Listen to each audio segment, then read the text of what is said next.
Assalamualaikum warahmatullahi wabarakatuh. Yang saya hormati Ketua LP2M Universitas Negeri Padang, yang saya hormati Bapak Ibu reviewer dari pendidikan dasar Universitas Negeri Padang. Kenalkan, saya Didoba Jefferson di Fakultas Ilmu Sosial. Dalam hal ini akan mempresentasikan laporan kemajuan dari pendidikan dasar yang telah kami lakukan bersama tim. Pertama, judul penelitian dasar kami adalah identifikasi dan relevansi situs peninggalan dan monumen sejarah Sumatera Barat sebagai sumber pembelajaran sejarah di SMA. Saya sebagai ketua tim Ridho Bayi Jefferson, kemudian anggota tim ada Ibu Dr. Erniwati, SSM HUM, Ibu Yelda Safrina, SPDMA.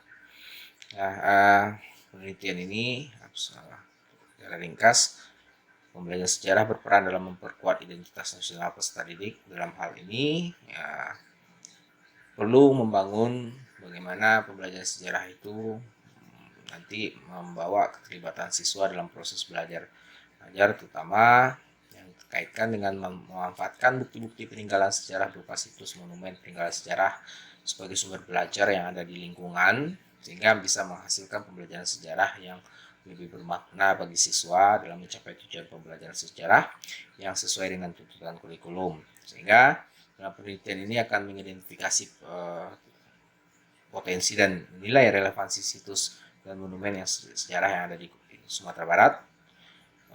Kemudian akan menarasikan masing-masing situs dan menjelaskan bagaimana makna dari situs tersebut dalam perjuangan kemerdekaan Republik Indonesia, terutama pada masa revolusi fisik yang sesuai dengan nanti relevansi kompetensi dasar yang ada di SMA.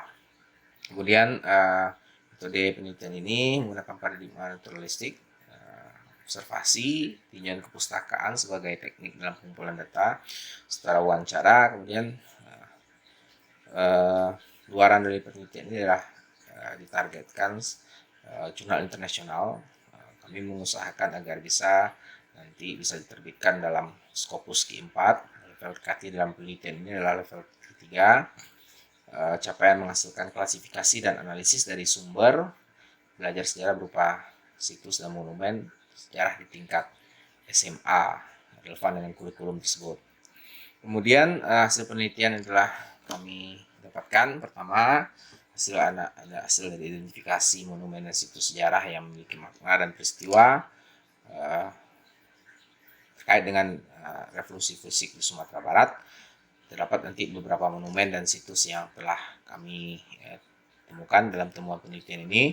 Kemudian yang kedua, mengenai relevansi keberadaan dari monumen situs tersebut sebagai bukti dari sebuah peristiwa sejarah masa lalu, sehingga bisa artinya diharapkan sebagai sumber belajar yang lebih kontekstual bagi siswa, terutama dalam menggali makna dan situs belajar sejarah dalam membangun identitas nasional bagi generasi muda pada jenjang sekolah menengah atas. Kuncinya situs sejarah dan monumen sejarah dan sumber pembelajaran sejarah. Nah, latar belakang dari penelitian kami mulai dari bahwa keterlibatan langsung siswa terhadap situs sejarah dan monumen akan memberikan pembelajaran yang menghasilkan pemaknaan yang lebih dibandingkan dengan pembelajaran yang hanya menggunakan sumber tertulis yang selama ini banyak kami temukan di sekolah persekolahan. Kemudian pembelajaran sejarah juga masih menunjukkan problematik, terutama dalam menarik relevansi materi pembelajaran sejarah dengan kondisi kekinian, karena materi yang terdapat dalam buku teks sejarah hanya membahas peristiwa secara nasional, sehingga dalam praktek pembelajaran di sekolah, guru kurang mampu menarik relevansi peristiwa-peristiwa tersebut yang sejaman dengan kaitannya dengan apa yang terjadi di lokal Sumatera Barat. Kemudian masih ada terlihat bagi kami kurangnya usaha guru dalam mengembangkan pembelajaran yang mengintegrasikan potensi situs, monumen, dan peninggalan sejarah dalam pembelajaran yang lebih kontekstual. Kemudian pembelajaran yang kontekstual dalam pembelajaran sejarah dapat meningkatkan keterampilan kritis. Sebenarnya itu yang diharapkan dalam penelitian ini, sehingga nanti diharapkan setelah adanya identifikasi dari penelitian ini akan bisa dimanfaatkan lebih lanjut dalam penelitian lanjutan, Kemudian sehingga potensi situs dan monumen yang sejarah yang belum tergali dalam manfaat praktis dan pembelajaran sejarah. Ya, kami juga kaitan ini sudah kami temukan dalam penelitian sebelumnya, sehingga dalam penelitian ini kami akan melanjutkan apa yang sudah ditemukan di penelitian di tahun 2020 untuk lebih menggali bagaimana potensi situs ini sebagai sumber belajar sejarah dalam pembelajaran sejarah di SMA. Kemudian potensi monumen situs yang berkaitan dengan perjuangan rakyat di revolusi fisik ini belum digali secara praktis dalam pembelajaran sejarah. Sehingga analisis terhadap relevansi dan monumen dan situs sejarah yang berkaitan dengan perjuangan rakyat, terutama dalam mempertahankan kemerdekaan pada masa revolusi fisik, bisa dimanfaatkan nantinya sebagai kurikulum sejarah Indonesia. Menjadi rumusan masalah adalah bagaimana potensi dan monumen situs sejarah yang berkaitan dengan perjuangan rakyat tersebut. Kemudian yang kedua adalah bagaimana relevansi situs sejarah yang berkaitan dengan perjuangan rakyat tersebut dengan kurikulum pembelajaran sejarah. Tujuan penelitian ini adalah melakukan identifikasi dan analisis dari monumen dan situs pembelajaran sejarah sebagai sumber belajar sejarah yang potensial yang terdapat di lingkungan sekitar. Kemudian luar penelitian ini diterbitkan dalam jurnal internasional bereputasi. Dalam hal ini kami menargetkan adalah jurnal internasional berindeks Scopus minimal Q4.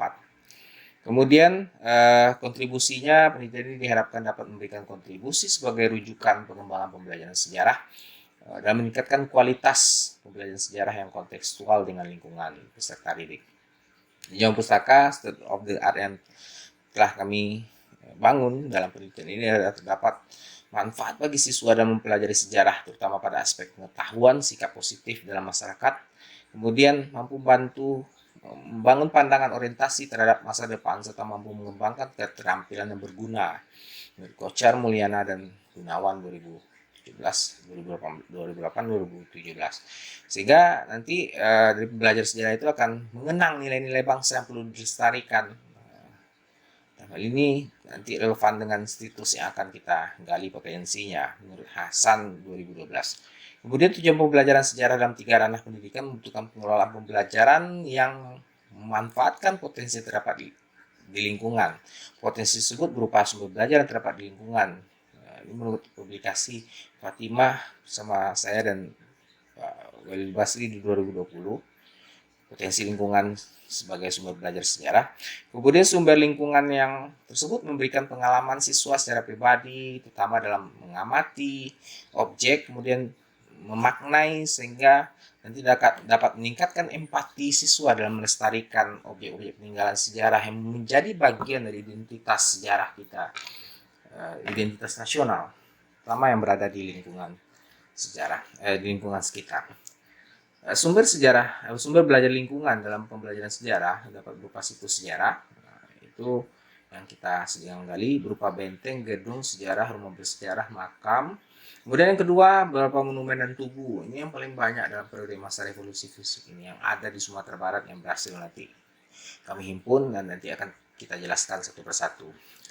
Ini menurut Wija, Albert, Nidov 2017, Baron 2014, Walter, Russell, sehingga ini menjadi acuan dari apa yang kami lakukan dalam penelitian ini. Kemudian TKT dalam penelitian ini merupakan skema yang nantinya akan muara hilirisasi setnya sampai pengembangan model pembelajaran. Tapi di dalam penelitian dasar ini kami tahun 2020 sudah menggali peristiwa lokal yang ada di Sumatera Barat. Pada tahun ini kita menggali potensi situs monumen sebagai sumber belajar. Nantinya berikutnya kami rencanakan masuk pada pengembangan bahan ajar sejarah Indonesia dan media pembelajaran sejarah yang berbasis lokal kontekstual, dan selanjutnya nanti akan mengembangkan model pembelajaran sejarah lokal yang lebih kontekstual dalam membangun identitas nasional pada 5 tahun ke depan. Nah, selanjutnya metode penelitian yang kami gunakan dalam penelitian ini metode kualitatif dengan paradigma naturalistik, menggali potensi lokal yang ada dalam karya-karya sejarawan, kemudian melihat objek-objek yang ada di mengobservasi objek-objek monumen yang terdapat dalam konteks penelitian ini dengan menggunakan beberapa teknik pengumpulan data, pertama sumber perpustakaan untuk menggali bagaimana peristiwa yang ada di balik objek tersebut, kemudian observasi terhadap objek itu langsung dan melakukan beberapa wawancara dari orang-orang sekitar yang berada di tempat objek untuk menggali makna-makna yang sebenarnya ada dalam setiap objek-objek tersebut. Analisis data kita akan melakukan dengan model analisis interaksi dalam model reduksi data dan disajikan secara bersama dalam proses pengumpulan data. Inilah pengumpulan data yang kami dilaksanakan dalam mencari data. Penelitian ini dalam melakukan berbagai jenis bentuk data, observasi, kajian pustaka, dan termasuk juga wawancara. Pengumpulan data ini berguna untuk menggali narasi dari situs monumen, kemudian kaitannya dengan peristiwa ada di baliknya dalam revolusi fisik di Sumbar untuk menggali makna yang terdapat dalam peristiwa tersebut yang terdapat pada setiap monumen-monumen ataupun situs-situs yang kita temukan. Kemudian reduksi datanya nanti akan dirangkum, diklasifikasikan berdasarkan periode peristiwa yang relevan, periode revolusi, karena banyak sekali juga ditemukan beberapa monumen dan situs yang berada di luar masa fokus dalam penelitian ini. Kemudian display datanya menyajikan data sesuai dengan susunan peristiwa dan narasi terkait dengan masing-masing objek dengan mempertimbangkan relevansi sumber tersebut dengan kurikulum yang berlaku di SMA. Kemudian penarikan kesimpulan dari sini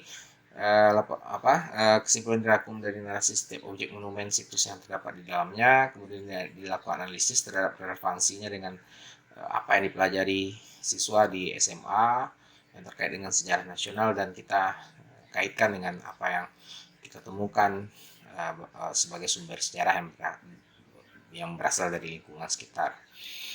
Skema penelitiannya ini observasi, reduksi data, pengumpulan data, penyajiannya. Setiap itu dilakukan dengan beberapa situs monumen Tugu, kemudian analisis refleksi jaringan data. Indikator capaian dalam penelitian ini menghasilkan inventaris dari situs monumen tersebut dan menarik relevansinya dengan kurikulum, kemudian menghasilkan sebuah paper pada jurnal internasional, artikel pada jurnal internasional yang terindeks Scopus 5/4. Ini sedang proses, draftnya sudah kita selesaikan. Insyaallah nanti setelah laporan kemajuan ini kami sudah bisa memprosesnya dan dalam bentuk submit. Rekap temuan ini beberapa temuan yang akan yang sudah kita temukan beberapa situs sekitar 15 situs yang monumen dan situs yang kita temukan. Yang pertama adalah Tugu Merah Putih, Dunjuang BPPI 45, Tugu Perjuangan di Gaung, Simpang Haru, Tugu Padang Arya masih berada di Kota Padang juga. Yang kelima, Tugu Pemuda Sarif masih di Kota Padang, Monumen Pertempuran Remo Kalong di Kota Padang juga. Tugu Perjuangan Pasar Usang itu di daerah Penang Pasar Usang. Kemudian Tugu Pasar Banda Buat itu daerah Padang. Tugu Lindenggar Jati ada di Padang. Tugu Simpang Piju ada di Padang. Tugu Renville ada di perbatasan Padang dan pesisir selatan. Kemudian 12 ini beberapa tugu yang berkaitan dengan peristiwa pemerintahan darurat Republik Indonesia atau PDRI. Satu di Tugu PDRI Halapan, kemudian ada Tugu rumah markas Tugu PDRI di Bidar Alam, Tugu PDRI di Koto Tinggi, rumah dan Tugu PDRI Silantai di Sumpur Kudus, dan Tugu PDRI Kota Kacek 50 Kota. Yang kelima adalah yang 14 adalah Tugu Pahlawan Nagari Cupak. Ini adalah Tugu Cupak Lautan Api. Dan yang ke-15 adalah Tugu Simpang Gadut yang ada di Agam. Nah, ini beberapa ini foto dokumentasi dari Tugu Merah Putih yang dihimpun. Informasi ini berada di Kota Padang, tepatnya di Simpang Polresta Padang dan kantor pos. Tugu ini merupakan pengingat bagi rakyat di masa sekarang bahwa sebuah peristiwa pengibaran bendera putih pertama kali di Kota Padang setelah mendengar berita proklamasi di 17 Agustus di Kota Padang juga menyambut proklamasi itu sebagai sebuah bentuk puncak dari perjuangan, di mana setelah itu dilakukan pengibaran bendera di lokasi kantor polisi yang pada masa itu masih diduduki Jepang. Kita lihat semangat juang dari pahlawan Kota Padang dalam revolusi ini sangat tinggi sekali. Kemudian ini adalah gedung juang yang ada di Jalan Samudra, pinggir laut Kota Padang. Ini berkaitan dengan sebuah dalam gedung ini banyak sekali menyimpan dokumentasi perjuangan kemerdekaan Kota Padang. Ini berfungsi sebagai museum dan perpustakaan di bawah pengelolaan Dewan Harian daerah 45 di Sumatera Barat. Nah, ini kita lihat di Kota Padang juga, Tugu Gaung dekat Teluk Bayur. Ini merupakan bukti sebagai monumen. Di sana tercatat beberapa orang pahlawan yang gugur pada masa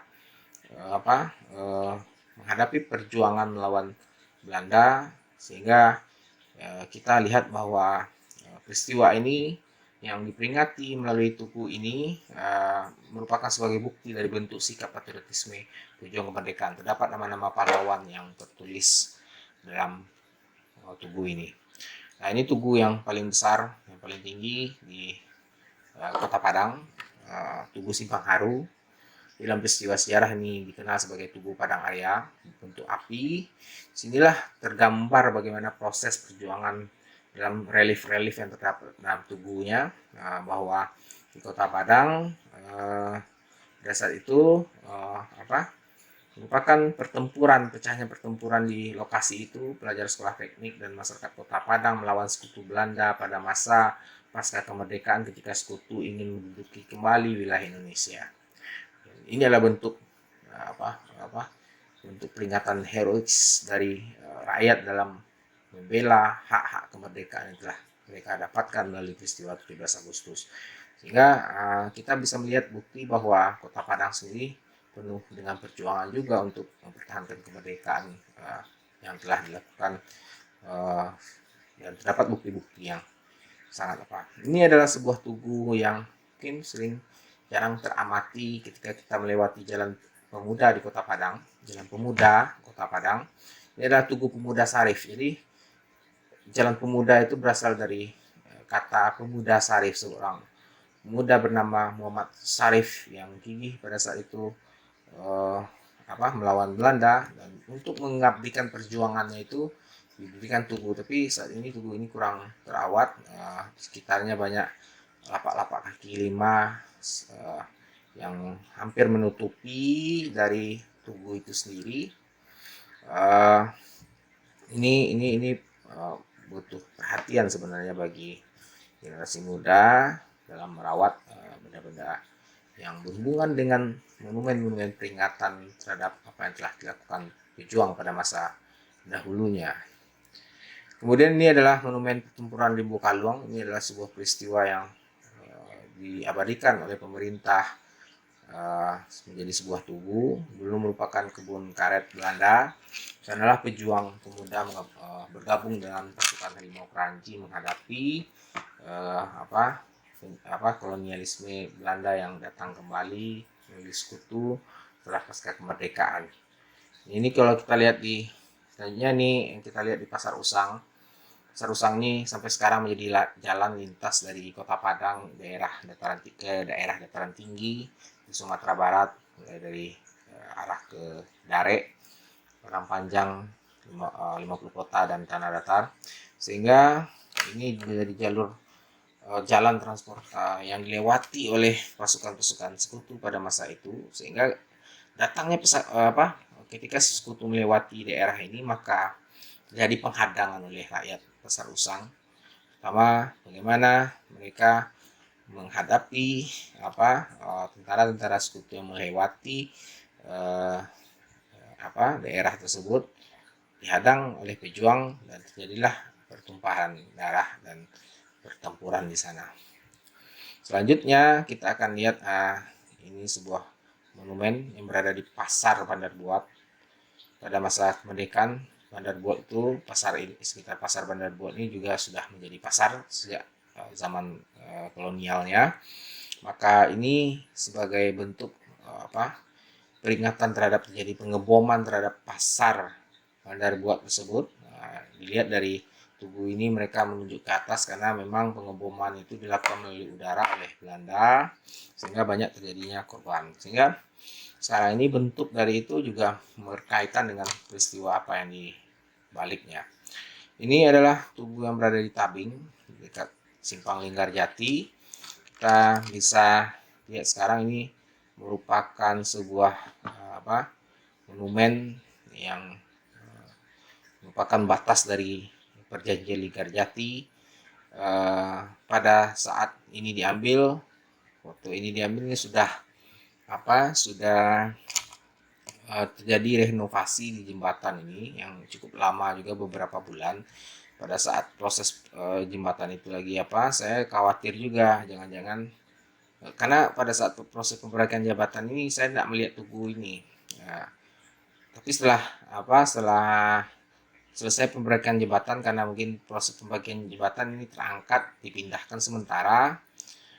Tapi setelah jembatan selesai ini dibikinkan fondasi barunya sehingga tugu ini bisa tegak berdiri dengan bagus.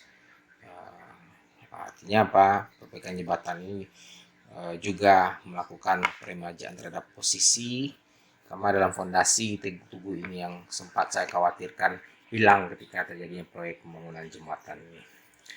Alhamdulillah masih bertahan sampai sekarang batas Linggarjati itu. Sehingga simpang ini juga diartikan sebagai simpang Linggarjati sekarang. Tugu ini dibangun di 85 peringatan peristiwa yang terkait dengan batas kekuasaan Belanda pada masa perang kemerdekaan tersebut. Kemudian ini tugu Simpang Tinju. Ini bagi generasi muda banyak kita ditanya ini adalah tugu extra jos diplesetkan karena bentuknya merupakan simbol dari sebuah produk minuman. Tapi ini adalah sebuah tugu yang mempunyai makna yang dalam. Ini adalah bentuk dari puncak dari perjuangan Bagindu Ajis Khan yang tewas di Simpang ini ketika diberondong oleh peluru oleh Belanda. Kenapa? Ajis Khan adalah seorang wali kota yang sangat menentang Belanda sehingga pada saat itu dicegat dan diberondong di atas mobilnya dengan peluru. Jadi ini adalah bentuk dari sehingga bentuknya tinju adalah sebuah bentuk perjuangan yang masih diwariskan oleh Bagindu Ajis Khan ketika gugur memperingati, sehingga ini adalah bentuk sebuah heroisme, patriotisme dan nasionalisme yang tergambar dalam seorang sosok Bagindu Ajis Khan, wali kota Padang pada saat itu. Selanjutnya kita akan masuk ke Tugu Renville. Ini terdapat di Nagari Siguntua, Kecamatan 11 Koto Tarusan. Ini saksi bisu bahwa pemerintahan Belanda punya kisah perjuangan yang dengan perjanjian-perjanjian dibuat perjuangan kita. Renville ini jadi sekarang ini kita bisa lihat di daerah sekitar batas antara Kota Padang dan Painan. Nagari Siguntua ini merupakan batas dari perjanjian Linggarjati ini, tugu ini.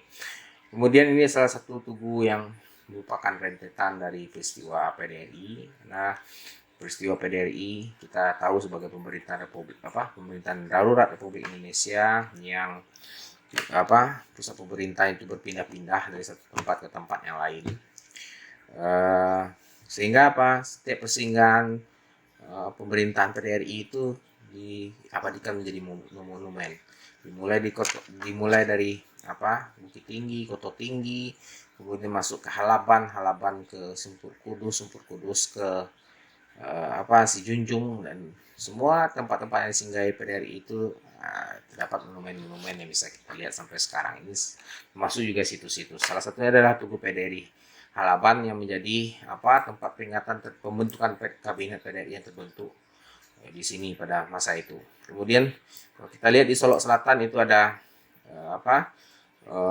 markas PDRI dan Tugu PDRI yang juga digunakan sebagai markas PDRI sebagai bentuk dari penyambutan dari penduduk, walaupun dengan acara yang sederhana, tapi mereka sangat antusias sekali dan menghargai tokoh-tokoh PDRI yang merupakan kelanjutan dari pemerintah Republik Indonesia saat Yogyakarta dikuasai oleh Belanda. Soekarno-Hatta ditahan dan Safruddin Prawidanegara sebagai salah satu menteri mengambil inisiatif untuk melanjutkan pemerintahan PDRI ini dan terus melakukan komunikasi secara internasional dan menyatakan bahwa pemerintah Republik Indonesia masih terus jalan walaupun Jogja sudah dikuasai.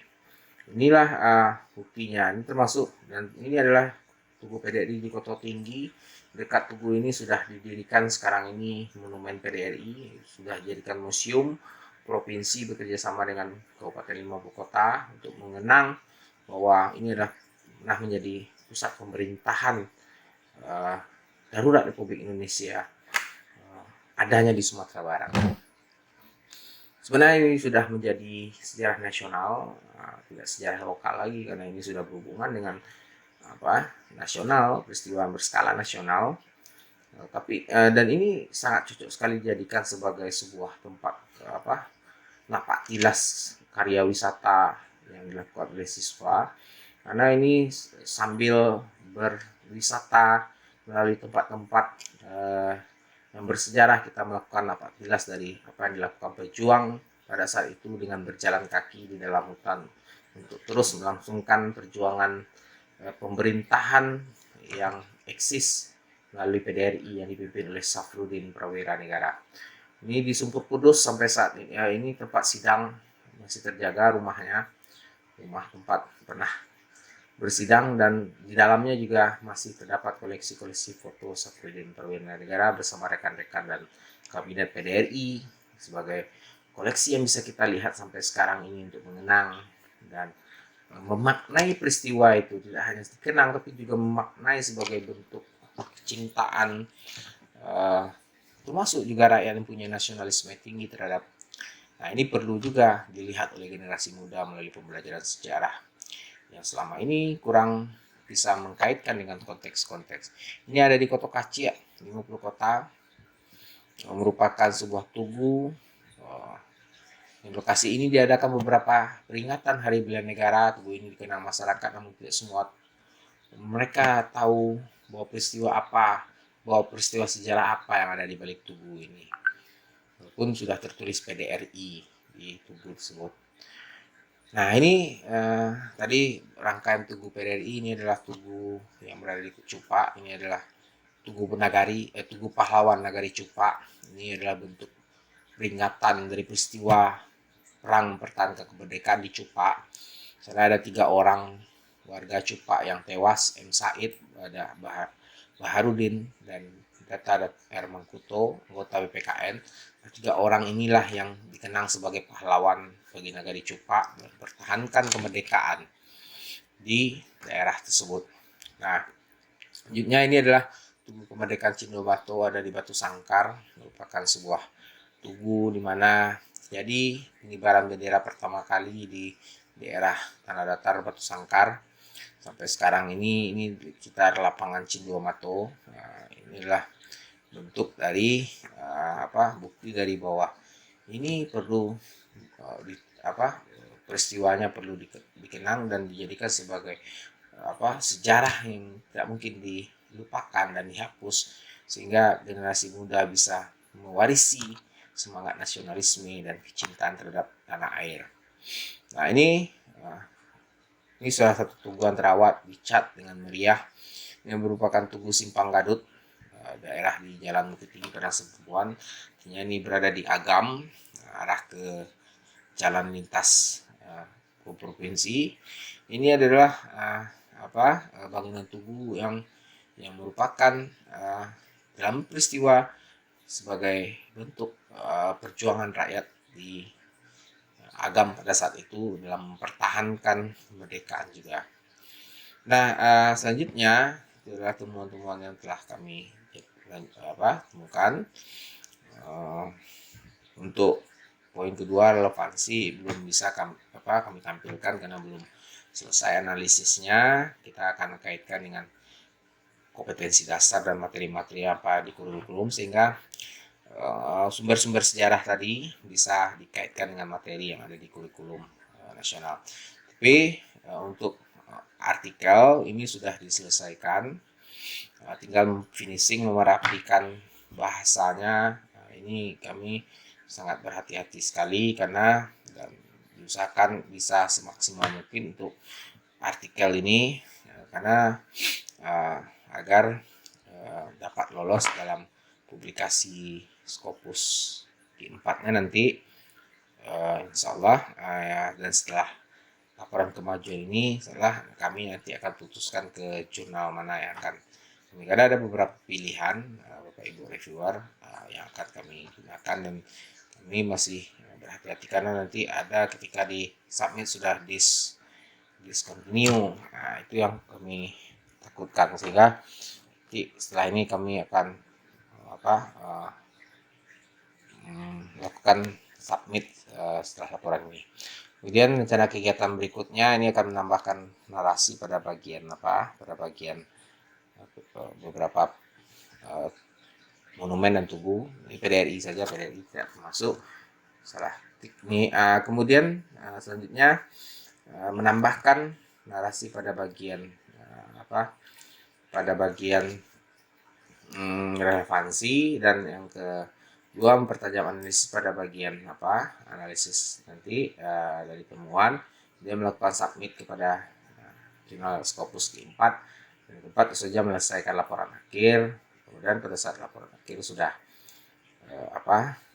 jelas status submit kami, dan diharapkan nanti sudah publish pada akhir laporan akhir penelitian. Itu saja, mohon maaf kekurangan dari kami sebagai tim dalam melakukan penelitian ini.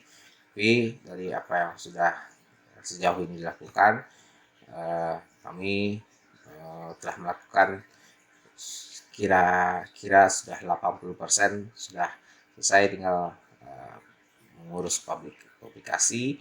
Artikel sudah selesai, tinggal mempublikasikannya dan mensubmitnya di jurnal. Mudah-mudahan seluruh tagihan yang dibebankan kepada peneliti ini dapat memenuhi target dari apa yang diharapkan dalam penelitian dasar di Universitas Negeri Padang. Itu saja, akhir kata, lebih kurang dan mohon maaf atas segala kekurangan yang telah ada, dan billahi taufik wal hidayah. Assalamualaikum warahmatullahi wabarakatuh.